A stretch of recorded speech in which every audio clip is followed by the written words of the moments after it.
everyone. Welcome back to another episode of Spotlight on CS Ops. Matthew Lind here in Austin, Texas, with my co-host Jean Nairon. Hi everyone, over here from Kelowna, Canada, on the West Coast. All right, and with us we have someone who I think is closer to you, Jean, than he is to Yes. me.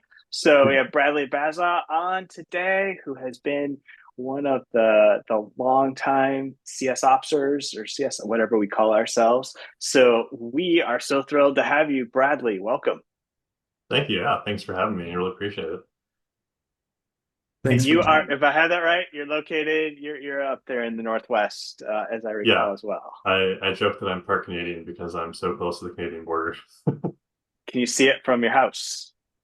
I can see mountains in Canada, but I can't see the border, Okay, so it's a yes. It's pretty darn close. basically. And I think like we Awesome. did the math one day, or I was looking on Google, and I think we're about like a 6 hour drive apart. So like not super close. Like in Europe terms, that's like, Yeah, countries apart.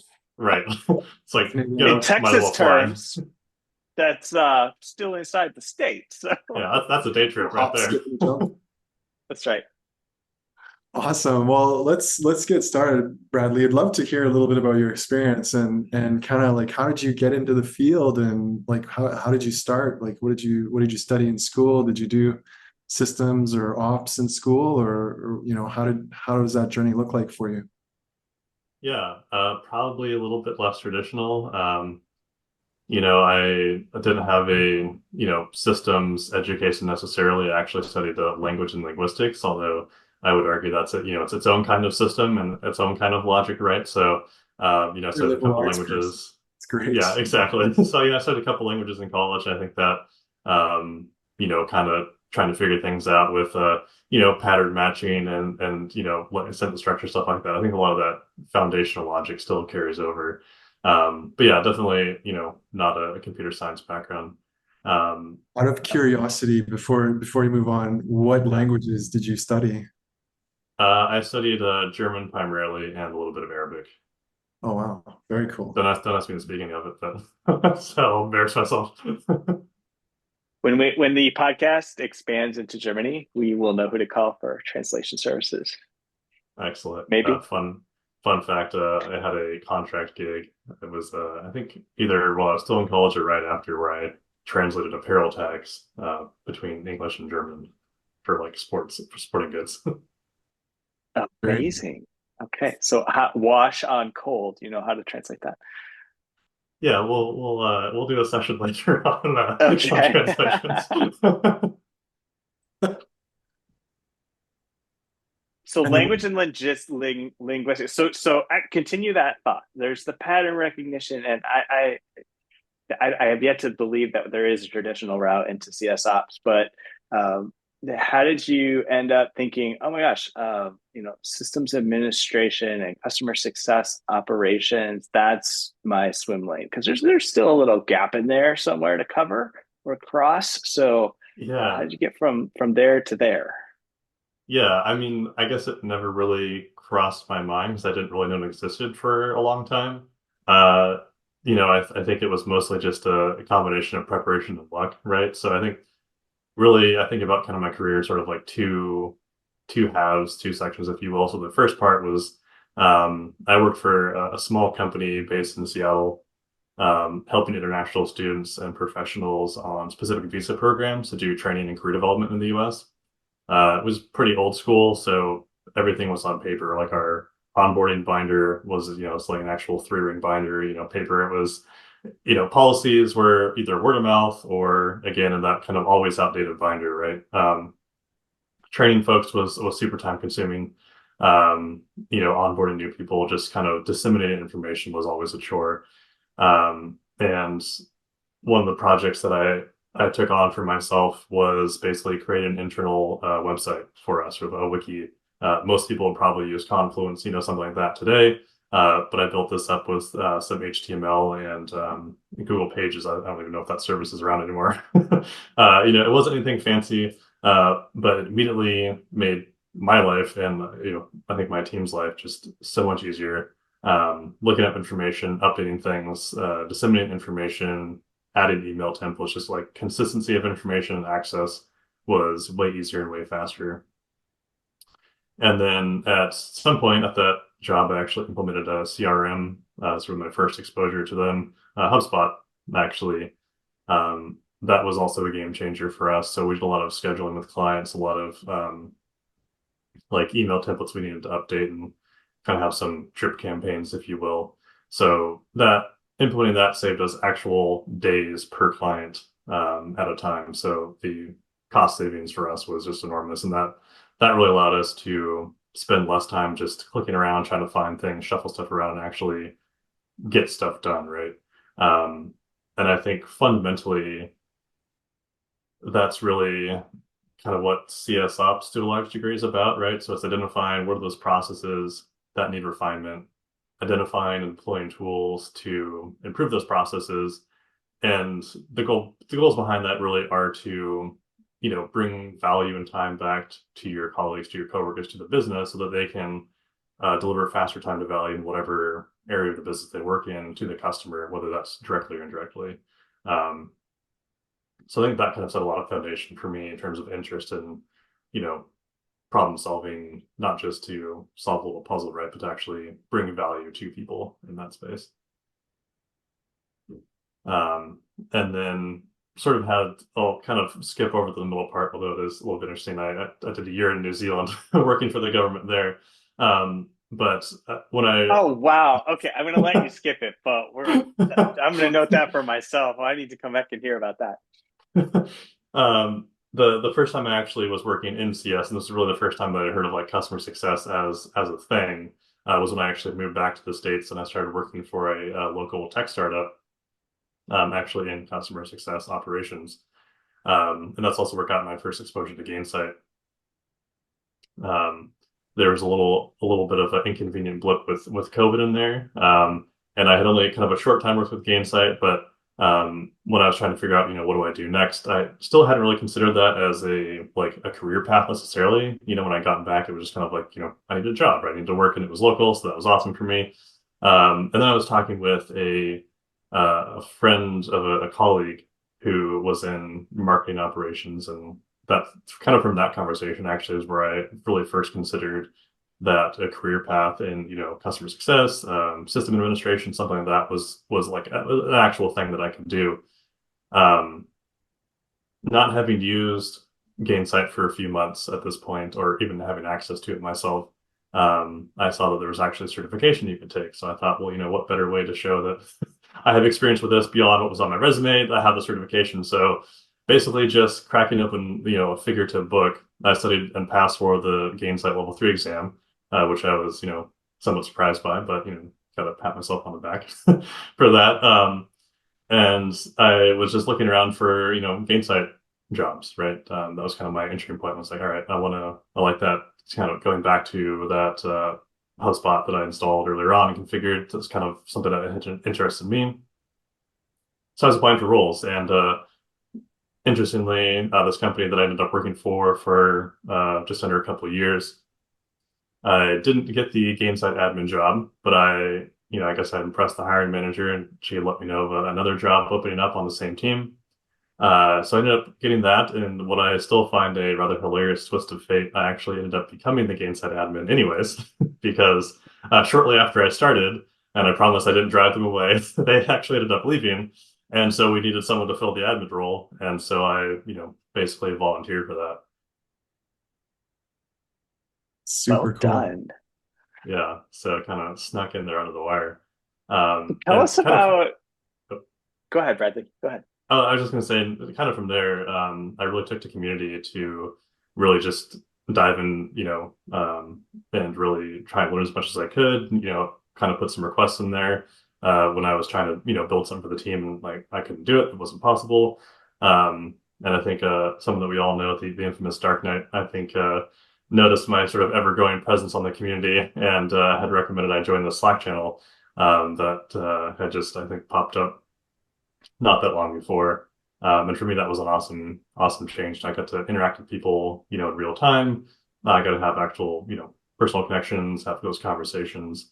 and I learned a ton too. And now I just try and kind of give back as much as I can, either directly helping folks or, just kind of being an advocate for change.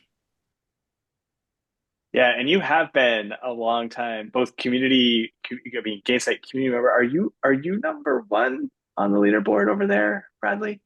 Or two or Uh, three? I, You're way I think up I there. still hold the title for people that weren't gain site, community managers. Okay, Yeah, I think okay. there's like they're counting community managers now, so it's kind of hard to compete when someone's day job is, Yeah. is just that, Community, counting okay. posts.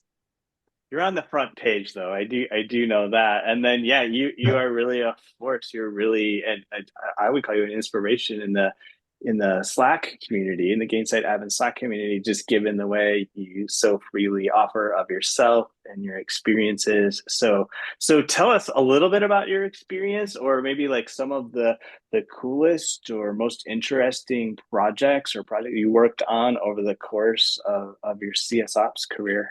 Like, where did you see some of the impact in both efficiency and effectiveness? Yeah. Good questions. I think honestly, sometimes it's just like in the little things, like there was something that I worked on maybe about 6 months ago at this point, where we had a specific series of meetings that our CSMs were supposed to do, right? And our operations team needed to track those essentially for a KPI. And these were things that the CSMs were actually comped on. So it was, kind of important, especially, to nail these, right? So, you know, it was kind of a group effort to get this dashboard together in terms of like, what is it we're looking to do? How can we relate this? And kind of build a data model to support it.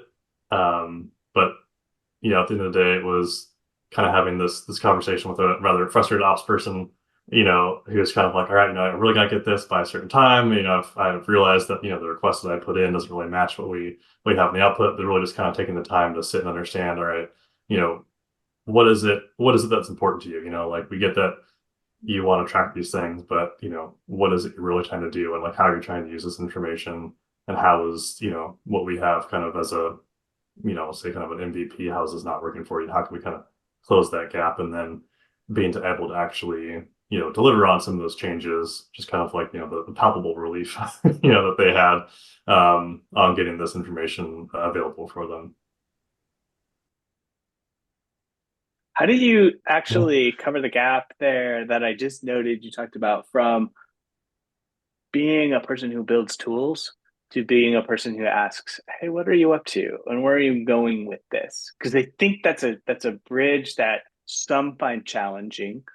I have found it challenging at times, where it's like, you know what, they just asked for a field with six values, and so I can just go bang that out, and I can put it in the workflow, and I can probably have it done by tomorrow, and everyone will be Yeah. happy, and I will punch the bell that says "sweet ding, I helped." But how do you cross from there into be more of an advisor and more of a consultative person, which I know you are.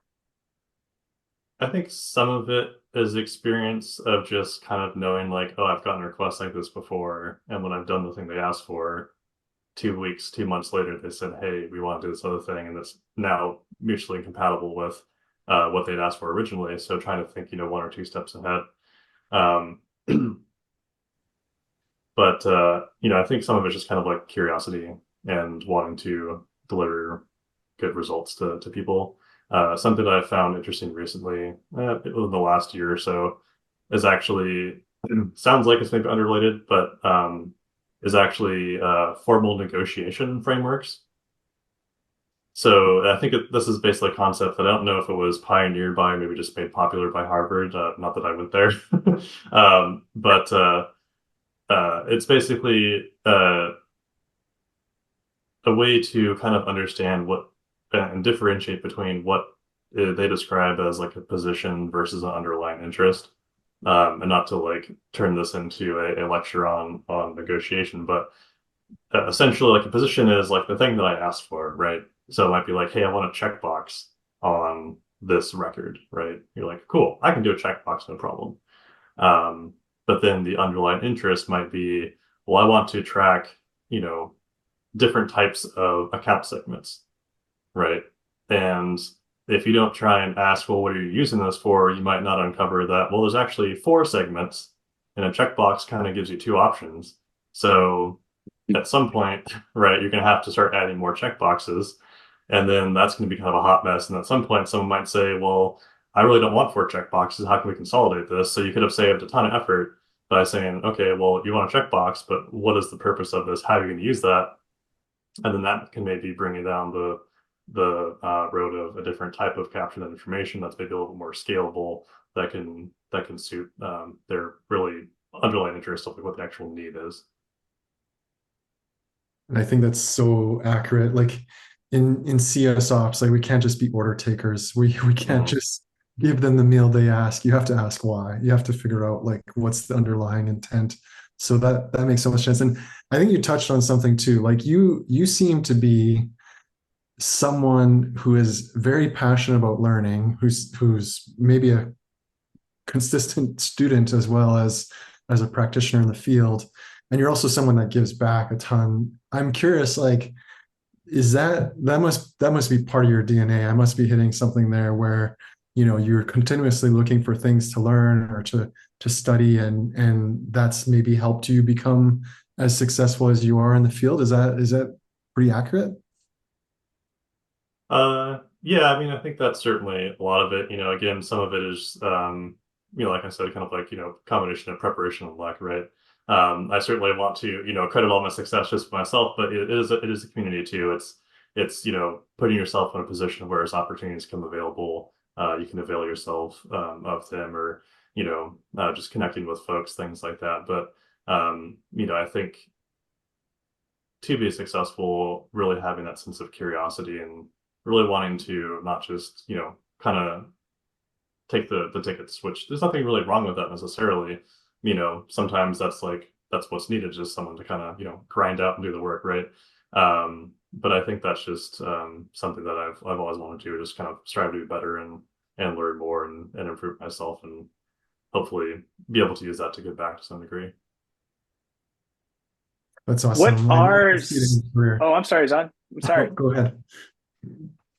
Given that you're a learner, what are some of the other maybe areas that you look for to learn? I know we talked about it, right? You're active member of the CS Ops community and some of the tools there. Are there other people or organizations or any that you are like, these folks are particularly interesting and I want to consume more of their stuff?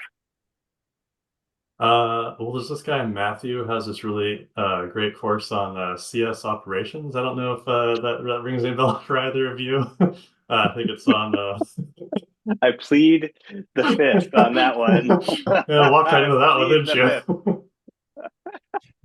I'd love to meet him though. He sounds very interesting. Yeah, yeah, very fashionable. I think you'd get along. Um, Maybe not. You might be surprised.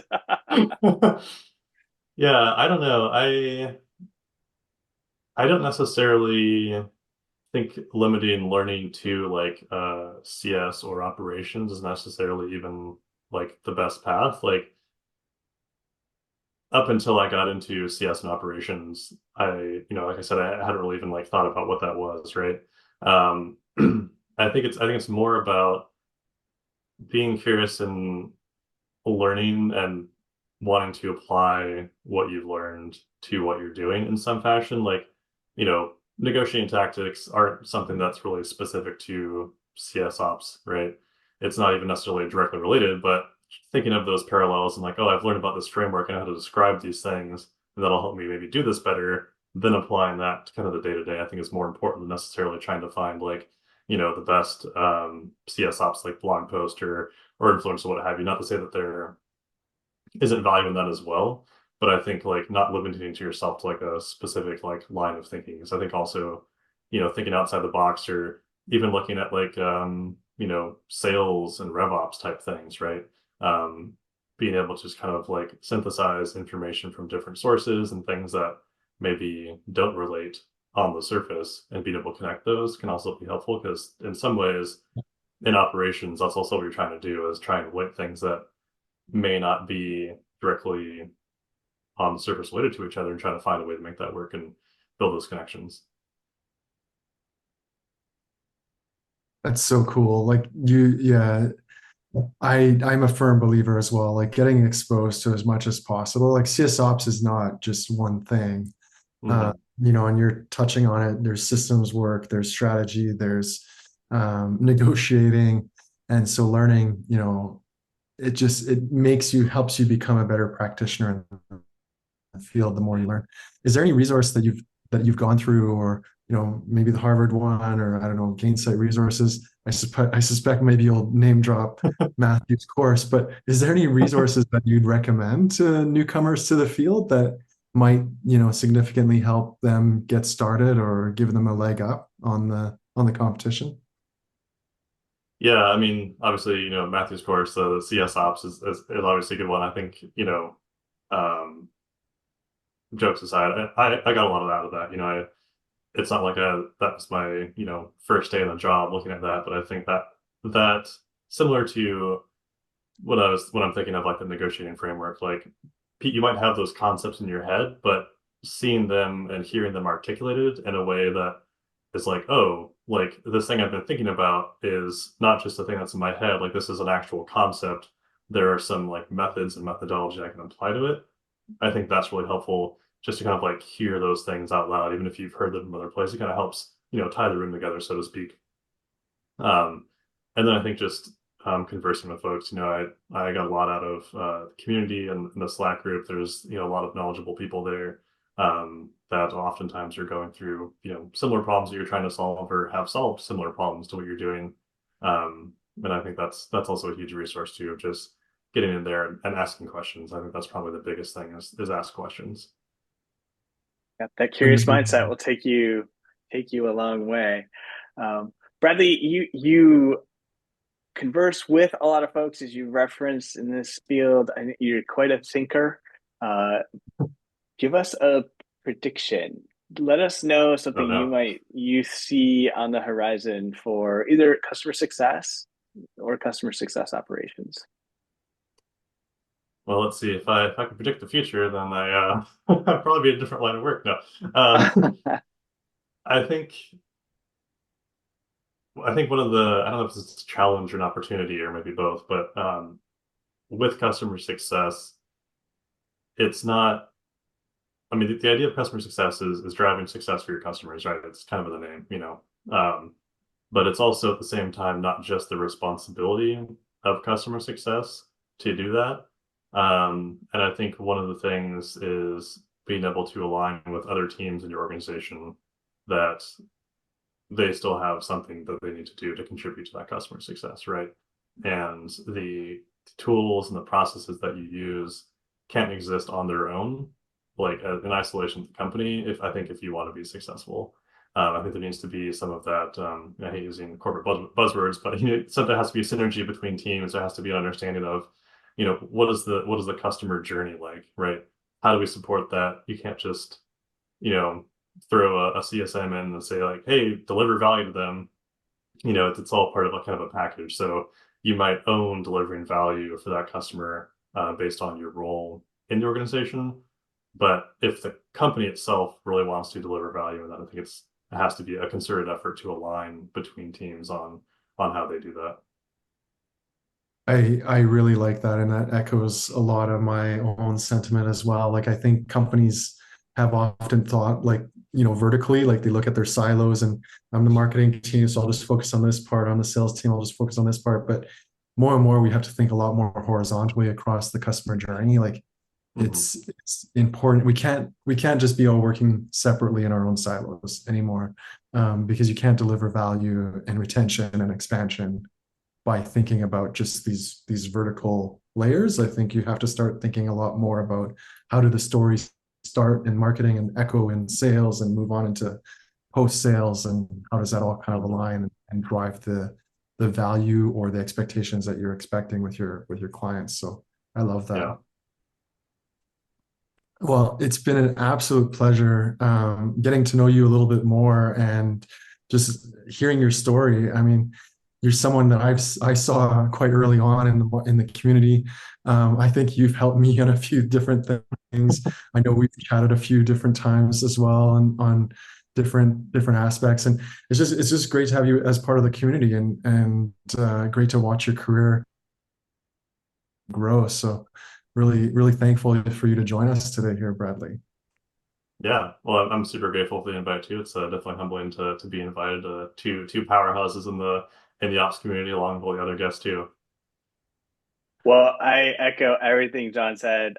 You have talked me through a couple things where I'm like, how would you tackle this? And just a great friend. So I'm so excited that so many people in this audience will also get to know Bradley, and I can't wait to enroll in the Bradley School of Negotiation.